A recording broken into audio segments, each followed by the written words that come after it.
नमस्ते प्रिय छात्र, कैसे हैं आप सब? अच्छे हैं ना? कक्षा 5 विषय हिंदी इकाई 6वीं हंसी का पिटारा।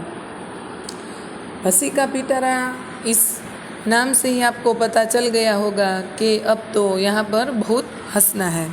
जीवन में हास्य का बहुत ही महत्व है। हास्य जीवन में दुख को भुलाकर नई उमंग भर देता है। हंसने से हमारा स्वास्थ्य भी अच्छा रहता है। तो यहाँ पर कुछ ऐसे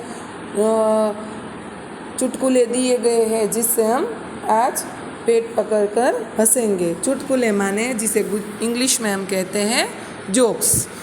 तो आप देख सकते हैं कि यहाँ चित्र है जिसमें जो माँ है अपने बच्चे को कहती है, बेटा देखना गेहूँ सूख रहा है, कहीं गाय न खा जाए। अरे अरे, माँ कहती है, गधा गेहूँ खा रहा है और तुम उसे हटा नहीं रहे हो। तो बच्चा कहता है, आपने तो गाय को हटाने को कहा था, यह तो गधा है। दूसरा आप देख सकते हैं, दो दोस्त हिंदी व्याकरण की तैयारी कर रहे थे। पहला दोस्त, दीपक मिठाई नहीं खाता, इसमें दीपक क्या है? बराबर व्याकरण की तैयारी कर रहे थे दोनों दोस्त और एक दूसरे को प्रश्न पूछते हैं। तो एक प्रश्न पूछता है पहला दोस्त कि दीपक मिठाई नहीं खाता, इस वाक्य में दीपक क्या है? तो दूसरा दोस्त कहता है कि वह मूर्ख है, माने मिठाई नहीं खाता इसलिए मूर्ख बताता है, पर यहाँ पर दीपक माने संज्ञा बताना था, पर वह मूर्ख बताता है। तीसरा चुटकुला है मालिक नौकर से, तू कोई भी काम करने से पहले मुझसे पूछ लिया कर। नौकर थोड़ी देर के बाद, मालिक रसोई घर में बिल्ली दूध पी रही है, क्या मैं उसे भगा दूँ? देखो कितने हास्य वाले ये जोक्स है, चुटकुले हैं। चौथा, एक आदमी दुकानदार के पास जाकर बोला, जनाब कुत्ते का बिस्कुट मिलेगा? दुकानदार बोला, यहीं खाओगे या घर ले जाओगे? पाँचवा,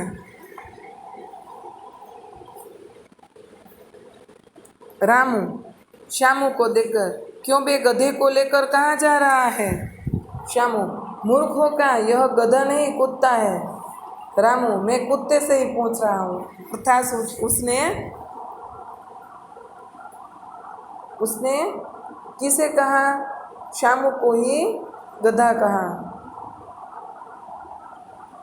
इस प्रकार यहाँ अच्छे अच्छे जोक्स दिए गए हैं बच्चों। अब हम अभ्यास की बात करेंगे। पहला प्रश्न है, बच्चों को अपना मनपसंद चुटकुला सुनाने के लिए कहें और प्रोत्साहित करें। तो आपको जो भी चुटकुला आता है वो आपको घर में आपको मम्मी बहन भाई अपने पिताजी को सुनाना है। फिर आप जो न्यूज़पेपर पढ़ते हैं या कहीं भी सामयिक पढ़ते हैं, बराबर अखबार पढ़ते हैं, उसमें जो चुटकुले आते हैं वो आपको पढ़ने हैं खोजकर। तीसरा प्रश्न है, निम्नलिखित शब्दों का विलोम शब्द ढूंढ कर लिखिए। तो यहाँ 2 स्टार दिए गए हैं, एक स्टार में शब्द है, दूसरे में उसके उत्तर है। तो हम देखते जाएंगे और उसका वाक्य में प्रयोग करते जाएंगे। पहला शब्द है सूखा, बराबर, तो दूसरे में उसका जवाब मिलेगा गीला, बराबर, सूखा तो गीला। तो इसका वाक्य हम प्रयोग करेंगे कि मुझे लगा कि मेरा पजामा सूख गया है परंतु वह तो गीला था।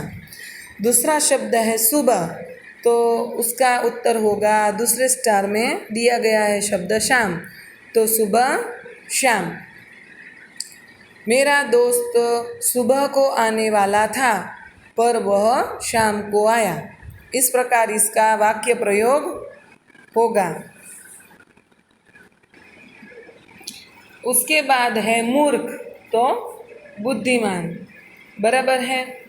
तो मूर्ख का विलोम शब्द होगा बुद्धिमान। सबने सोचा कि भोलू मूर्ख है पर वह तो बुद्धिमान निकला। इस प्रकार इसका वाक्य प्रयोग होगा। उसके बाद है दोस्त, तो उसका जवाब होगा, उत्तर होगा दुश्मन, बराबर। तो मैं शाम को अपना दोस्त समझता था पर वह तो दुश्मन निकला। इस प्रकार इसका वाक्य प्रयोग होगा। उसके बाद है गलत, तो उसका जवाब होगा सही। तो यहाँ पर उदाहरण के तौर पर गलत और सही का उदाहरण वाक्य दिया गया है। जैसे कि मैंने सोचा उत्तर सही होगा लेकिन वह गलत था। उसके बाद है दिन। तो दिन का विलोम शब्द होगा रात। तो सूरज निकलता है तब दिन होता है और सूरज के ढलने के बाद रात होती है। इस प्रकार यहाँ विलोम शब्द हमने ढूंढे और उसका वाक्य में प्रयोग किया। अब आप देख सकते हैं प्रश्न नंबर 4 है कि इन्हें और क्या कहते हैं छाँट कर लिखिए। तो आप देख सकते हैं कि दोस्त, तो दोस्त को हम क्या कह सकते हैं, तो दूसरे स्टार, पहले स्टार में जो लिखा है तो दूसरे स्टार में उसके उत्तर दिए गए। तो दोस्त को हम मित्र कहते हैं, मूर्ख को हम बेवकूफ़ कहते हैं, सुबह को हम प्रातःकाल कहते हैं और वक्त को हम समय कहते हैं। बराबर है। तो यहाँ दोस्त तो मित्र इसके उदाहरण दिया गया है। तो 5वां प्रश्न है उपर्युक्त समानार्थी शब्द आधारित वाक्य बनाइए। जैसे यहाँ उदाहरण दिया गया है, राजा और कालिदास अच्छे दोस्त थे। तो राजा और कालिदास अच्छे मित्र थे। दोनों समानार्थी शब्दों पर से आपको वाक्य बनाने हैं। दूसरा है मूर्ख, तो उसका उत्तर होगा बेवकूफ़। तो उसका वाक्य हम बना सकते हैं कि कालिदास मूर्ख था, कालिदास बेवकूफ़ था। फिर तीसरा शब्द है सुबह, जिसका समानार्थी शब्द होगा प्रातःकाल। तो मैं सुबह जल्दी उठता हूँ और प्रातःकाल से उत्तर होगा मैं प्रातःकाल जल्दी उठता हूँ। बराबर। उसके बाद है वक्त, जिसका समानार्थी शब्द होगा समय। तो समय और वक्त। तो गाड़ी समय पर आ गई है, गाड़ी वक्त पर आ गई है। इस प्रकार बच्चों आपको यहाँ पर दोनों शब्दों में से वाक्य बनाने हैं। जिस प्रकार मैंने आपको बताया उस प्रकार आपको यहाँ वाक्य लिखने हैं। आपको अपनी फेयर बुक में यहाँ पर जो 5 जोक्स दिए गए हैं, पहले पेज पर जो माँ और बेटे का है वो जोक्स, बाद में जो आपको यहाँ पर 2, 3, 4, 5 ये जोक्स अभ्यास में आपको पहला प्रश्न और दूसरा प्रश्न नहीं करना है, केवल तीसरा प्रश्न ही करना है।